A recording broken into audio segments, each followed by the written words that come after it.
అన్ని media channels వార్తాపత్రికలు authentic గా రాసినాయి. మరి ఇన్ని మీడియా పత్రికలు ఎవరో ఒక యూట్యూబ్ ఛానల్ ఇంకోటో వస్తే దాన్ని పక్కన పెడతాం. కానీ ప్రతి మీడియా కూడా రాస్తుంది అంటే వాళ్ళకు ఎక్కడి నుంచో ఇన్ఫర్మేషన్ సోర్స్ వచ్చి ఉంటుంది కదా. జర్నలిజం అంటేనే అది కదా. బయట ప్రజలకు తెలియని విషయాన్ని వాళ్ళు తన తెలివితేటలతోటి ఇన్వెస్టిగేటివ్ ఇన్స్టింక్ట్స్ తోటి బయటికి తీసుకొచ్చి ప్రజలకు ఇవ్వడమే జర్నలిజం. వీళ్ళకి అది తెలియదు కదా. పేడ్ జర్నలిజం, బెదిరించే జర్నలిజమే తెలుసు. కానీ ఇన్వెస్టిగేటివ్ జర్నలిజం గురించి కేటీఆర్ కు, కల్వకుంట్ల కుటుంబానికి ఏం తెలుస్తుంది? కాబట్టే మీడియాలో వచ్చిన వార్తలను చూసి గతంలో మహబూబ్ నగర్ ప్రాంతంలో కానీ మిగతా ప్రాంతాల్లో అక్కడ ప్రజలు పడ్డ బాధలు ప్రత్యక్షంగా తెలుసు. నా ఫోన్ ట్యాప్ అయిన విషయం కూడా నాకు తెలుసు. కాబట్టి డీజీపీ గారికి కంప్లైంట్ ఇచ్చిన. ఏమని? ఎవరు దీని వెనక ఉన్నారు, ట్యాపింగ్ చేయమని ఎవరు చెప్పిండ్రు, ఎందుకు చేసిండ్రు, నా నెంబర్ ఇచ్చి దీన్ని ఎంక్వైరీ చేయండి కూలంకషంగా అని చెప్పి ఈ రాష్ట్రంలో అత్యున్నతమైన పోలీసు అధికారి డీజీపీ గారు వారికి ఇచ్చిన. అదేమన్నా నేరమా కేటీఆర్ గారు? అలాగే సిరిసిల్లలో కూడా వార్ రూమ్ పెట్టిండ్రు అని చెప్పి ఇన్ఫర్మేషన్స్ వచ్చి పేపర్లో కథనాలు వస్తే మహేందర్ రెడ్డి గారు కూడా అక్కడ బాధితుడు కాబట్టి ఎంక్వైరీ చేయండి, అక్కడ అప్పుడు అధికారంలో ఉన్న వాళ్ళు ట్యాపింగ్ చేయొచ్చు అన్న అనుమానం ఉంది కాబట్టి ఎంక్వైరీ చేయండి అని చెప్పి సిరిసిల్లలో కేటీఆర్ అభ్యర్థిగా ఉన్నాడు కాబట్టి, ఎమ్మెల్యేగా గెలిచిండు కాబట్టి వారికి కూడా పాత్ర ఉందేమో అనుమానం వ్యక్తం చేస్తూ ఎంక్వైరీ చేయమని చెప్పిండు. వాళ్ళకి ఎన్నో ఇన్స్టెన్సెస్ ఉండుంటాయి 10 సంవత్సరాల్లో. బెదిరింపులు, ఫోన్ కాల్స్ రావడం, బ్లాంక్ కాల్స్ రావడం, వచ్చే వాళ్ళని రాకుండా ఆపడము, ఇవన్నీ ఏవో ఇన్సిడెన్సెస్ ఉంటాయి చెప్పిండు. ఇక దానికి ఈయన రెచ్చిపోయి నేను అది చేస్తా, నేను లీగల్ నోటీసులు పంపిస్తా అంటే, అయ్యా కేటీఆర్ గారు మీకు ఇంత విషయ పరిజ్ఞానం లేదు కాబట్టే ఈ 10 ఏళ్లలో అడ్మినిస్ట్రేషన్ అంతా అధోగతి పాలైంది. ఎవరికి ఏ సమస్య వచ్చినా ఫస్ట్ రిటర్న్ కంప్లైంట్ చేస్తారు అధికారులకు. మేం చేసింది గదే. ఎంక్వైరీ చేయండి, నిజానిజాలు తేల్చండి అన్నాక దాంట్లో లీగల్ నోటీస్ ఇవ్వాల్సిన అవసరం నీకేమొచ్చింది? అంటే సమాజానికి నువ్వు పెద్ద పోటుగాడివి, ఇక చూడు నేనేం భయపడలేదు, మళ్ళా కేసు ఇట్లా లీగల్ నోటీస్ కొట్టేసినా అని చెప్పడానిక? దీనికి ఆస్కారమే లేదు. నువ్వు ఇవ్వాలి లీగల్ నోటీస్ అనుకుంటే పోలీసు వాళ్ళకి ఇచ్చుకో. అసలు ఎంక్వైరీ జరుగుతున్నప్పుడు ఎవడైనా లీగల్ నోటీసులు ఇస్తాడా? గా మాత్రం కూడా ఇంగితం మీకు ఉండక్కర్లేదా కేటీఆర్ గారు? ఎట్లా మీరు 10 సంవత్సరాలు అడ్మినిస్ట్రేషన్ చేసిరు అంటే మీ అడ్మినిస్ట్రేషన్ అంతా అడ్డిమార్ గుడ్డి దెబ్బగా నడిచింది. ఫామ్ హౌస్ లో ఒకరు, గెస్ట్ హౌస్ లలో ఒకరు కూర్చొని అడ్మినిస్ట్రేషన్ చేసిందని అర్థమైతా ఉంది. ఇప్పుడు లా ప్రకారంగా మీరు అడ్మినిస్ట్రేషన్ చేయలేదనేది నీ లీగల్ నోటీసును చూస్తేనే అర్థమవుతుంది. నీ పరువును ఎవరో తీసిండ్రట, ఎంక్వైరీ చెయ్యి అంటే పరువు తీసినట్ట. నేను ఎంక్వైరీ చెయ్యి అనడానికి 100 తార్కాణాలు ఉన్నాయి. కేటీఆర్ గారు అర్థం చేసుకోండి.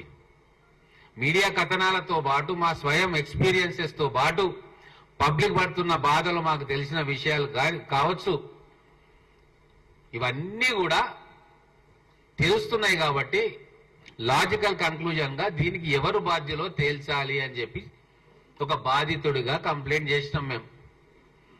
అది కూడా చాలా రోజుల తర్వాత ఆఫీసర్లు సస్పెండ్ అయినరు.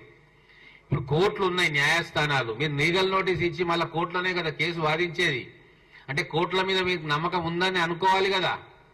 మరి అదే కోర్టులల్లా విచారణ జరుగుతా ఉంది, ఆఫీసర్లను సస్పెండ్ అయ్యిండ్రు, రిమాండ్ రిపోర్టు ఇన్వెస్టిగేటింగ్ ఆఫీసర్స్ కోర్టుకు సమర్పించిండ్రు, ఇన్వెస్టిగేషన్ డీటెయిల్స్ సమర్పిస్తే ఆ కాగితాలను చూసి ఆ డాక్యుమెంట్స్ పరిశీలించే కదా ప్రైమా ఫేసి కేసు ఉన్నది అని చెప్పి కదా వీళ్ళకి రిమాండ్ పంపించింది. అంటే ఆధారాలు ఉన్నట్టే కదా. అది బయటికి రాలేదు ఓకే, కానీ ఆధారాలు ఉన్నందుకే ఈ పోలీస్ ఆఫీసర్లను, అప్పుడు పనిచేసిన ఆఫీసర్లను రిమాండ్కి పంపించింది. ఈరోజు జైల్లో ఉన్నారు వాళ్ళు. మరి మేము కంప్లైంట్ చేసిన దానికి సహేతుకమైన ఆధారం ఉన్నట్టే కదా, లాజిక్ ఉన్నట్టే కదా.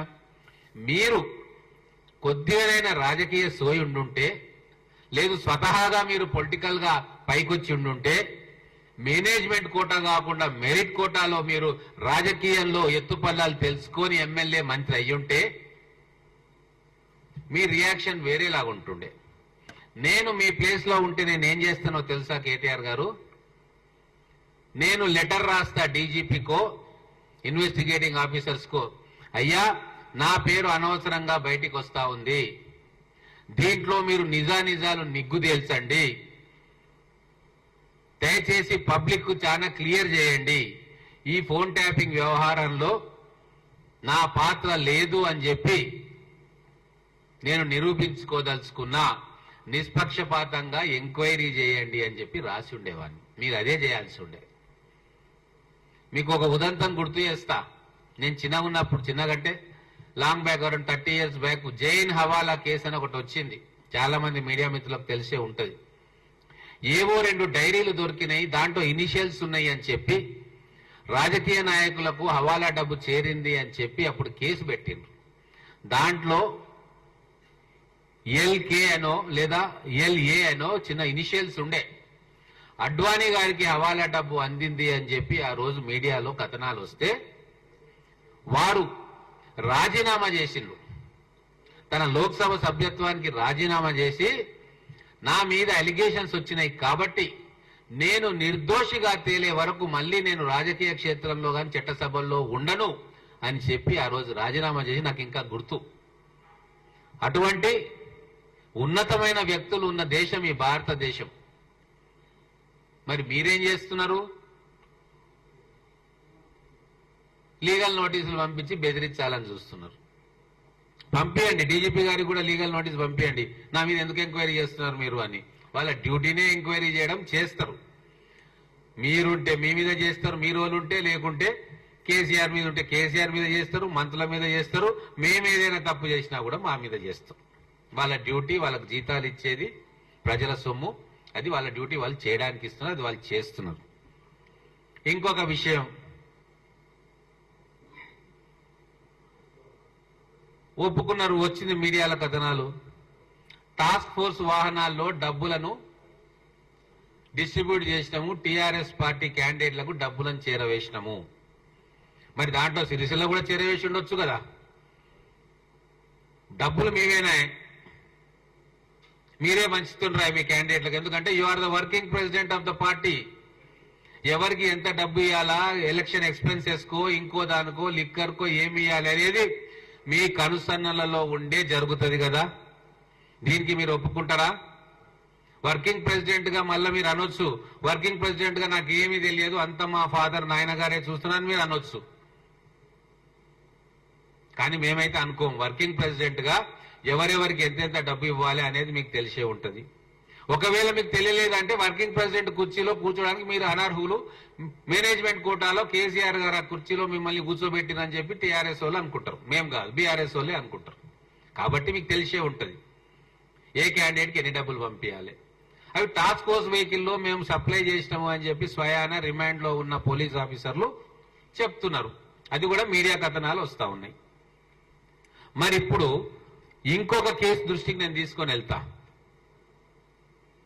ఇందిరాగాంధీ గారు ప్రధానమంత్రిగా అప్పుడు పోటీ చేసినప్పుడు అఫీషియల్ మెషినరీని మిస్యూజ్ చేసింది, అఫీషియల్ కారు వాడుకుంది, అఫీషియల్ హెలికాప్టర్ వాడుకుంది అని చెప్పి ఆ రోజు ఒక పెద్ద దుమారం సాగింది.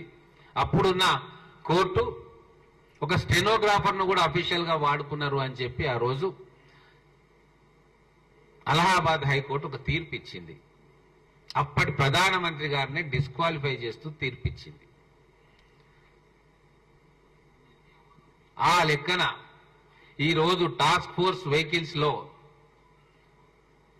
పోలీస్ ఆఫీసర్లు డబ్బులు పంచాము, క్యాండిడేట్లకు తీసుకుపోయి ఇచ్చాము అన్న వెంటనే మీరందరూ కూడా బీఆర్ఎస్ పార్టీలో గెలిచిన ప్రతి ఎమ్మెల్యే ఇంక్లూడింగ్ చంద్రశేఖరరావు గారు, కేటీఆర్ గారు, హరీష్ రావు గారు, మొత్తం మీ 39 మంది డిస్క్వాలిఫికేషన్ కు ఇమ్మీడియట్ గా అర్హులైతారు. మీరు మిమ్మల్ని డిస్క్వాలిఫై చేయాలి, ఎందుకంటే గవర్నమెంట్ మెషినరీ వాడింది కదా. కాబట్టి లీగల్ గా పోవాలంటే చాలా ఉంటది.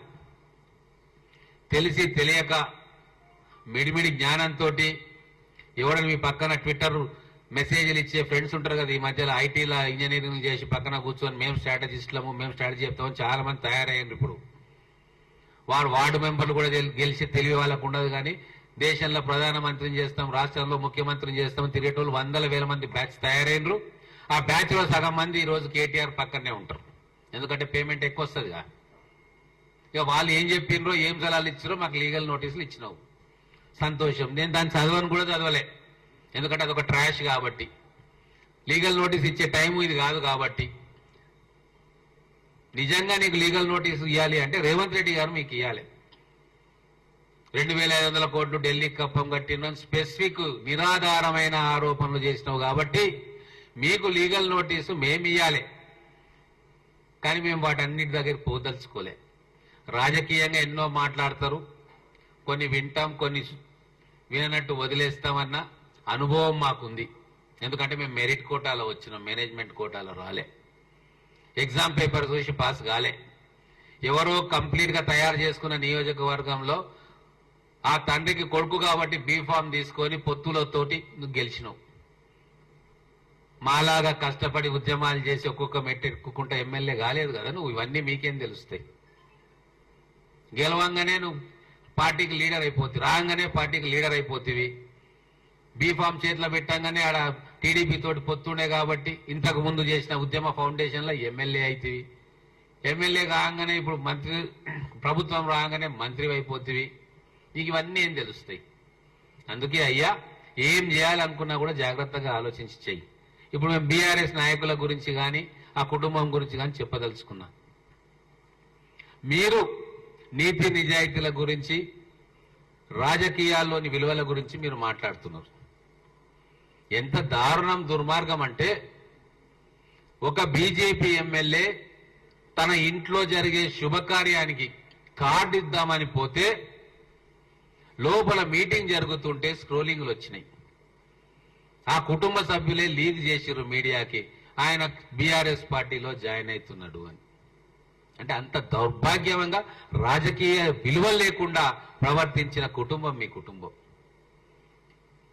అందుకే ఆ తర్వాత ఎవ్వరు కూడా అసలు ఎవరు కలవడానికి కూడా భయపడేవారు వేరే పార్టీ వాళ్ళు. వాళ్ళని పోతే కండువా కప్పేస్తున్నారని చెప్పి ప్రచారం చేసి వాళ్ళ క్యారెక్టర్ను అసాసినేషన్ చేసిన చరిత్ర మీ అందరిది. అంతెందుకు, 2009లో టికెట్లప్పుడు బాగా ఒత్తిడి ఉండే, పొత్తులో టికెట్లు కొందరు కోల్పోతుంటే కోట్ల రూపాయలు ఖర్చు పెట్టినాము, మాకు ఆశ చూపించారు, ఎమ్మెల్యే టికెట్ ఇస్తాను ఖర్చు పెట్టించారు అని చెప్పి అభ్యర్థులు, క్యాండిడేట్లు అంటే ఎమ్మెల్యే కావాలి అని కోరుకొని లక్షల రూపాయలు నియోజకవర్గాల్లో వీళ్ళు చెప్తే ఖర్చు పెట్టిన వాళ్ళు ఏడా ఇంటి మీదకి వస్తారు అని చెప్పి ఎవరు ఎక్కువ లొల్లి చేస్తున్నారో, అరే స్క్రోలింగ్ కొట్టరా ఒకటి ఫలానా టికెట్ ఆయనకి అని చెప్తే టక్కున స్క్రోలింగ్ వచ్చింది. ఆ టికెట్ కన్సిడరేషన్ ఉండదు, ఏముండదు, కానీ వాళ్ళని సాటిస్ఫై చేయాలి టెంపరీగా. అటువంటి కుట్రలు కుతంత్రాలు చేసిన కుటుంబం అయ్యా మీది. మీరు మా మీద, నికాల్సైన ఉద్యమకారులుగా ఉన్న మా మీద, లేదా ఇప్పుడు ప్రజలకు మేలు చేయాలని చెప్పి వచ్చిన గౌరవ ముఖ్యమంత్రి గారి మీద, మా ప్రభుత్వం మీద నిందలేస్తా ఉంటే చూస్తూ మేము ఊరుకోం, ఖచ్చితంగా రిటాలియేట్ చేస్తాం. మునుగోడులో ఇదంతా ఒక ఎత్తు. మీ ప్రజాస్వామ్యం ఎంత బాగా ఉండే మీ దగ్గర అంటే, మునుగోడు ఎలక్షన్లో ప్రెస్టేజ్ అయినప్పుడు సర్వే ఏజెన్సీలను కూడా కిడ్నాప్ చేయించిన ఘనమైన చరిత్ర మీది.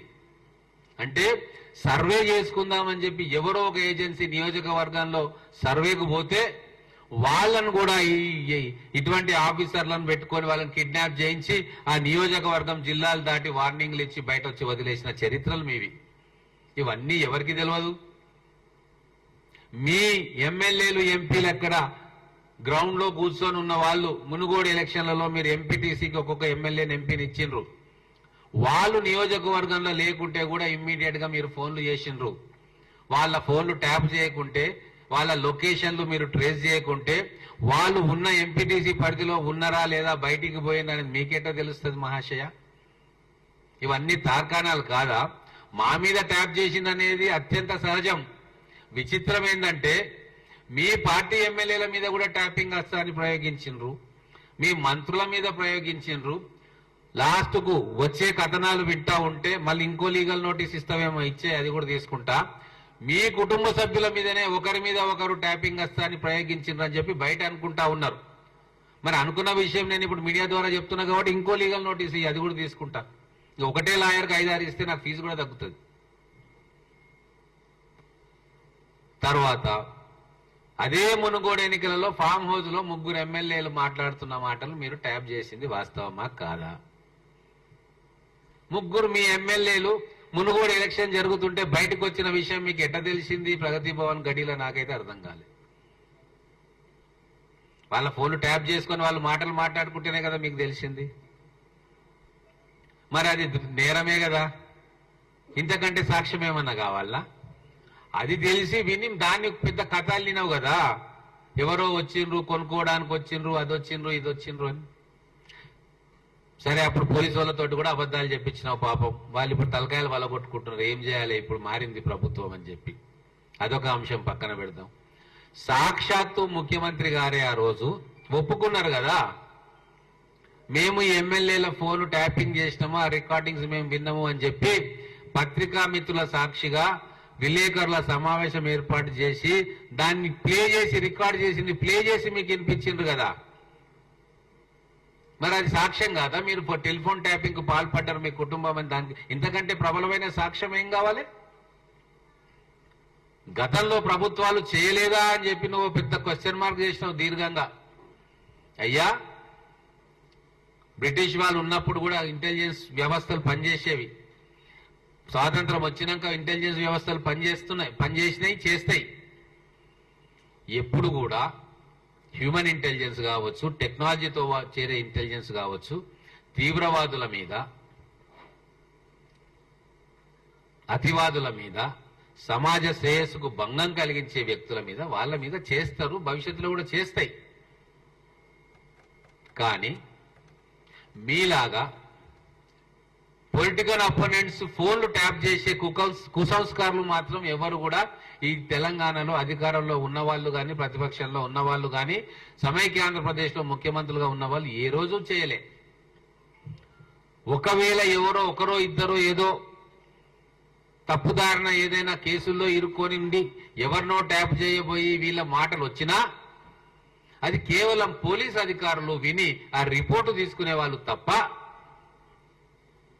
ఎవరేం మాట్లాడుకుంటున్నారో విని మళ్ళీ కాల్ చేసి నువ్వు అట్లా మాట్లాడుకుంటున్నావట కదా, మీరిద్దరు కలిసి ఏం మాట్లాడుకున్నారో మాకు తెలిసింది అని చెప్పి వాళ్ళని బెదిరించిన దాఖలా ఈ స్వతంత్ర భారతదేశంలో ఘనత వహించిన మీ కల్వకుంట్ల కుటుంబం తప్ప ఏ రాజకీయ కుటుంబం కూడా ఇంతవరకు చేసినట్లు చరిత్రలో మేమైతే వినలేదు.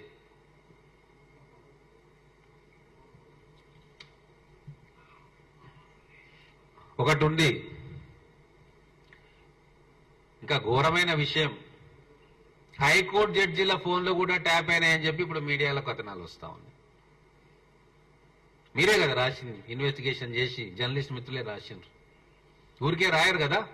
మరి ఇంత ఘోరంగా జరుగుతూ ఉన్నాయి, ప్రజల్లోకి వస్తూ ఉంటే ఇంకా మీదంగా నేను కడిగిన ముత్యాన్ని మేలిమి వజ్రాన్ని అనుకుంటా లీగల్ నోటీసులు మాకు ఇస్తే ప్రజలు నవ్వుకుంటున్నారు. కేటీఆర్ మహాశయ, ప్రజలు నవ్వుకుంటున్నారు. పెళ్లికి పోతాం, వంట బాగాలేదని చెప్పి అంటే ఆ పెళ్లికి ఆహ్వానించిన వాళ్ళు పెద్దలు ఎవరిని పిలుస్తారు? వంటవాన్ని పిలుస్తారు. మెయిన్గా వంట చేసేట ఆయనను పిలిచి, హెడ్ కుక్ను పిలిచి, అయ్యా వంటలు బాగలేవట, వచ్చిన బంధువులు కంప్లైంట్ చేస్తున్నారని చెప్తారు. అది తప్ప కూరగాయలు కట్ చేసేటోన్నో గిన్నెలు తోటోన్నో పిలిచి వంట బాగలేదు అని చెప్పి వాళ్లకు ఆపాదిస్తారా? ఇక్కడ కూడా అడ్మినిస్ట్రేషన్ లో ఫోన్ ట్యాపింగ్ జరిగింది అంటే అడిగేది ఎవరిని? టెర్రరిస్టుల మీద, మిగతా సంఘ వ్యతిరేకుల శక్తుల మీద ట్యాపింగ్ చేస్తుంటే అది పోలీసు వాళ్ళ డ్యూటీ. కానీ ఒక రాజకీయ నాయకుని ఇంటి చుట్టూ రాజకీయ నాయకుల కుటుంబ సభ్యుల ఫోన్ ట్యాపింగ్ జరిగిందంటే రాష్ట్ర ప్రజలు కేవలం ఈ ప్రభుత్వ అధినేతను, అప్పుడున్న మీ తండ్రి గారు కేసీఆర్ గారు, డిఫాక్టో సీఎం గా ఉన్న మిమ్మల్నే అడుగుతారు. ఎందుకంటే ఏ పోలీస్ ఆఫీసర్ కు డీజీపీ అయినా, ఏ స్థాయి ఆఫీసర్ అయినా పొలిటికల్ ఫిగర్స్, ఎంపీలు గాని, ఎమ్మెల్యేలు గాని, మంత్రులు గాని ఫోన్ ట్యాపింగ్ చేసే అవకాశం తీసుకోరు. ఎందుకంటే వాళ్ళకి చట్టం తెలుసు. వీఆర్ ప్రొటెక్టెడ్ బై అసెంబ్లీ అంటే శాసనసభ ద్వారా రక్షణ ఉంటుంది, పార్లమెంట్ అంటే పార్లమెంట్ ద్వారా రక్షణ ఉంటుంది, ప్రివిలేజెస్ ఉంటాయి. ఎమ్మెల్యేలకు, ఎంపీలకు, మంత్రులకు, ప్రజాప్రతినిధులుగా కొన్ని ప్రివిలేజెస్ ఉంటాయి. అది ఖచ్చితంగా పోలీస్ ఆఫీసర్లకు తెలుసు కాబట్టి వీళ్ళ జోలికి పోరు. చేస్తారు. హ్యూమన్ ఇంటెలిజెన్స్ తోటి ఇన్ఫర్మేషన్ గ్యాదర్ చేసుకుంటారు. డ్రైవర్ తో మాట్లాడతారు, అటెండర్ తో మాట్లాడతారు, చుట్టుముట్టు వాళ్ళతో ఎంక్వైరీలు చేసుకుంటారు. అవన్నీ జరుగుతాయి, జరిగినాయి, జరగబోతాయి. కానీ మీలాగా వాళ్ళ పర్సనల్ ఫోన్లు ట్యాప్ చేసి విషయాలు తెలుసుకునే సాహసం ఏ పోలీస్ ఆఫీసర్ కూడా తన జన్మలో చేయడు. కేవలం మీరు ఆదేశిస్తే తప్ప ఏ పోలీస్ ఆఫీసర్ కూడా చేయడు అన్న విషయం మా అందరికీ తెలుసు, ప్రజలకు తెలుసు. కాబట్టి all roads lead to Rome అనేది ఒక సామెత. All phone tappings lead to Kalvakuntla కుటుంబం. అది కేసీఆర్ గారా, కేటీఆర్ గారా, ఇంకెవరైనా కుటుంబ సభ్యులా అనేది విచారణలో తేలుతుంది. కానీ ఖచ్చితంగా ప్రగతి భవన్ నుంచి ఆదేశాలు వెళితేనే ఈ ఫోన్ ట్యాపింగ్లు అన్ని జరిగినవనేది ఈ రోజు తెలంగాణలో 6 ఏళ్ల పిల్లవాడి నుంచి 60 ఏళ్ల ముసలివాడి వరకు ఎవరిని అడిగినా కూడా ఇదే సమాధానం చెప్తారు. కాబట్టి ఇంకా 10 లీగల్ నోటీసులు తయారు చేసుకొని మాకు పంపి మేము లీగల్ నోటీసులు ఏమి ఇయ్యం. అసలు విషయాల మీద పరిజ్ఞానంతో కోర్టులలో కేసులు వేస్తాం డైరెక్ట్ గా. అందరూ కూడా కష్టపడి ఇన్వెస్టిగేటివ్ జర్నలిజం తోటి పుంకాలుగా రాస్తా ఉన్నారు కదా మీడియాలో. మరి లీకులు ఎవరిస్తున్నారు? మీడియాలో వస్తుంది కదా. లీకులు ఇస్తలేరు, మీరు తెచ్చుకుంటున్నారు కష్టపడి, మీ సోర్సెస్ ద్వారా తెచ్చుకుంటున్నారు. అది మీ డ్యూటీ బ్రహ్మాండంగా మీరు చేస్తున్నారు. ఈ ప్రభుత్వం వచ్చినాకనే ఈ డ్యూటీ స్టార్ట్ అయింది. అంతకంటే ముందు మొత్తం బందీ చేసేసారు. ఇటువంటి లీకులు అప్పుడు వచ్చినట్టు బొక్కలతో వస్తుండే ఫస్ట్ మిమ్మల్ని అందరినీ. ప్రజాస్వామ్యం పునరుద్ధరింపబడ్డది కాబట్టే జర్నలిస్టులు తమ పనిని చేస్తా ఉన్నారు. అక్కడ ఆయన క్లారిటీ ఉంది అన్నట్టు. మిగతా వాళ్ళు అందరినీ ట్యాప్ చేసినాం మేము, కానీ ఈ ఒక్క 4 హీరోయిన్లను చేయలేదని ఆయన క్లారిటీ ఉందని చెప్పిండా? మరి అట్లనే చెప్పానండి. నాకు తెలియదు ఎవరిని చేసినా, నేను ఎప్పుడు ఆ మాట అనలే. మీరు అన్నందుకు అంటా ఉన్నా. వాస్తవం, కరెక్ట్ క్వశ్చన్ అడిగారు మీరు. ఇదే అధికారులు 20 సంవత్సరాల నుంచి అదే సర్వీసులలో ఉన్నారు. గతంలో ముఖ్యమంత్రులు ఎవరు కూడా వీళ్ళని ఆదేశించలేదు కాబట్టి వాళ్ళు చేయలేదు. మేము అదే అంటా ఉన్నాం. ఇప్పుడు మీరు అధికారంలో ఉన్నారు కాబట్టి మీరు ఆదేశించిన ఇటువంటి దుర్మార్గపు చర్య కాబట్టి వాళ్ళు ఇప్పుడు ఇది చేసిరు అని చెప్పి మేము అంటా ఉన్నాం. గతంలో ఉన్న ముఖ్యమంత్రులు ఎవరు వాన్ ఫోన్ ట్యాప్ చేసుకురా, వీనికి ఎన్ని కోట్లు ఉన్నాయి, వీనికి ఏం ట్రాన్సాక్షన్ జరిగిందని చెప్పలే. మీ పని మీరు చేయండి అన్న చెప్పిర్రు. వాళ్ళు నిమ్మలంగా పని చేసుకున్నారు. కానీ ఇప్పుడు చేయలేదు కాబట్టి, మామూలు అధికారులు అయితే చేయరు కాబట్టి ఒక తగ్స్ బందిపోటు దొంగలను ఏరి కోరి తీసుకొచ్చి ఒక స్పెషల్ టాస్క్ ఫోర్స్ వేసి ఒక టీం వేసి, ఇక అది వాళ్ళకున్న సంబంధం ఏందో మాకు తెలియదు కానీ వాళ్ళ ద్వారా ఇవన్నీ కూడా చేర్పించారు.